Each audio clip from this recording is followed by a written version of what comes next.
akala nyo ang tunay na OG sa Pilipinas ay yung mga nauna lang sa Facebook, nagkakamali kayo. Kasi bago pa dumating si Magellan at ang kanyang tropa na parang nag-field trip lang ng 3 days 2 nights sa Pilipinas, nandito na ang mga Ita. Balikan natin ang pinagmula ng isa sa mga original gangster dito sa Pinas, ang mga Ita. Kilala rin bilang Agta, Aita o Dumaga. Depende kung saan bundok o tabing dagat mo sila nakita. Ang kwento nila nakaukit na mismo sa lupa, sa mga bundok at sa hangin na dumadampi sa mga puno. Isa sila sa pinakauna at pinakabatikang grupo na nanirahan dito sa ating kapuluan. Sila ang tunay na day 1 subscriber ng bansang ito.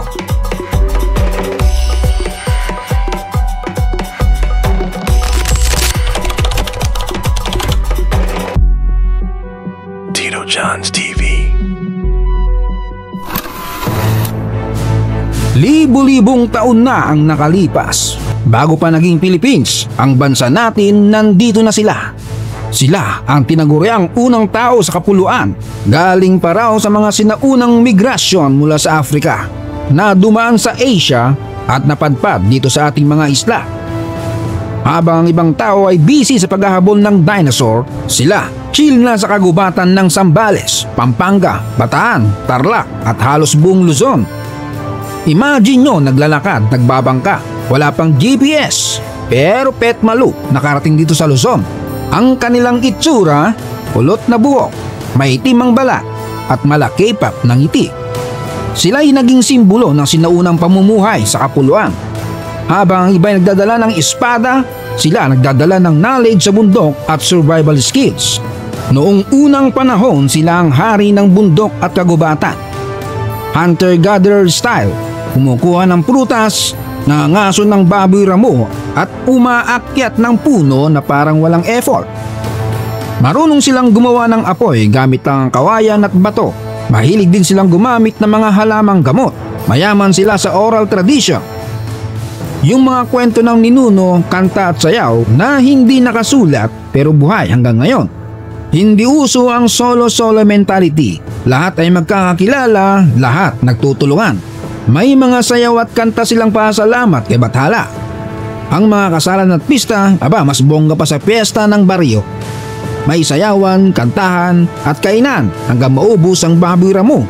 Ang kanilang musika gamit ng gitara at ang kanilang sayaw ay parang TikTok challenge ng sinaunang panahon. Pero syempre, hindi puro saya ang kanilang kwento.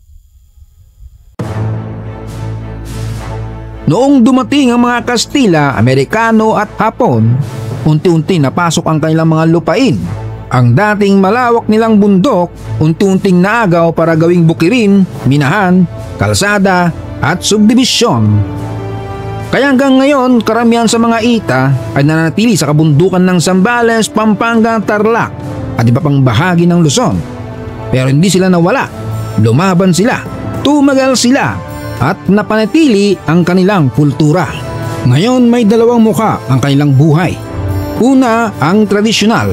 Marami pa rin na nakatira sa bundok, nag-aalaga ng lupa, nagtitinda ng ani sa bayan at umaasa sa kalikasan. Pangalawa, ang modernong hamon. Marami sa kanilang dumaranas ng diskriminasyon, kakulangan sa edukasyon at hirap sa trabaho.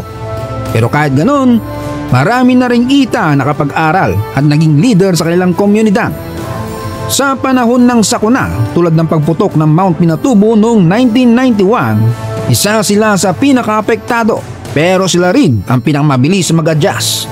Kasi sanay sila sa survival, parang sila yung legit Bear Grylls ng Pilipinas. Mga taong kahit saan mo itapon, mabubuhay pa rin, kahit nasa disyerto, bundok o kanal ng Maynila. Sigurado makakahanap ng pagkain. So ilan na ba ang Itang natitira ngayon? Dumami ba o kumonti?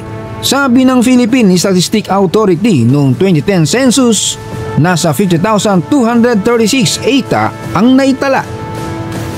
Medyo konti, di ba? Kasi kalat sila sa bundok ng Zambales, Pampanga, Tarlac, Bataan at iba pang parte ng Luzon.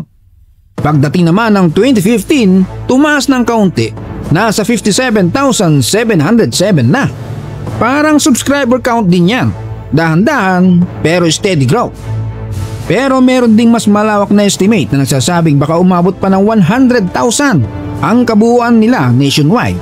Depende kung isasama lahat ng kauri nila gaya ng Agta, Aita at Dumagat. Bakit magkakaiba ang numero? Kasi hindi lahat ng Aita counted sa census. May iba nasa bundok, may iba lumipat na resettlement area. May iba rin na hindi nagpaparehistro o nahihirapang abutin ng mga survey team.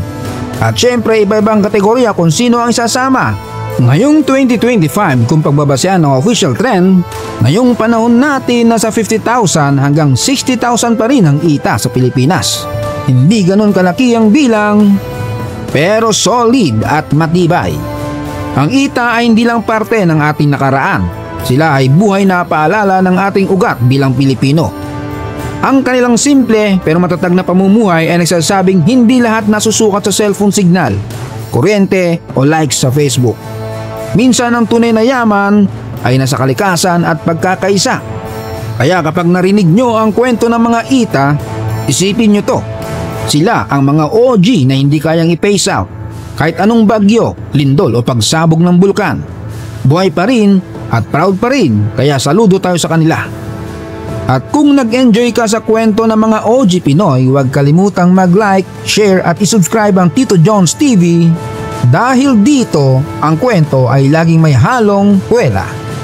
At syempre pagbigyan din natin ng iba pang may pa-shoutout. Paul Moto Adventure from Dallas, John Rambo sa Mindanao, kay Kabayan Luz Bovida ng UAE, Eduardo Lumiares from Balangan, Bataan, sa mga Bourbon family ng Cebu, Gakusana family ng QC, Madara Palad ng Sariaya, Quezon, kina Mami Herschel Catalan at Baby Ryu Trimor galing kay Randy Trimor ng Sydney, Australia, kay Kabayan Obinatics ng Canada, Jennifer De Los Santos ng Pasig, Sammy Apolstery from Pangasinan, Edward Salisad from Coast, Greece, Raymond Bulan at Francisco Manalo from Irosin, Sorsogon. Salamat sa panonood, hanggang sa muli.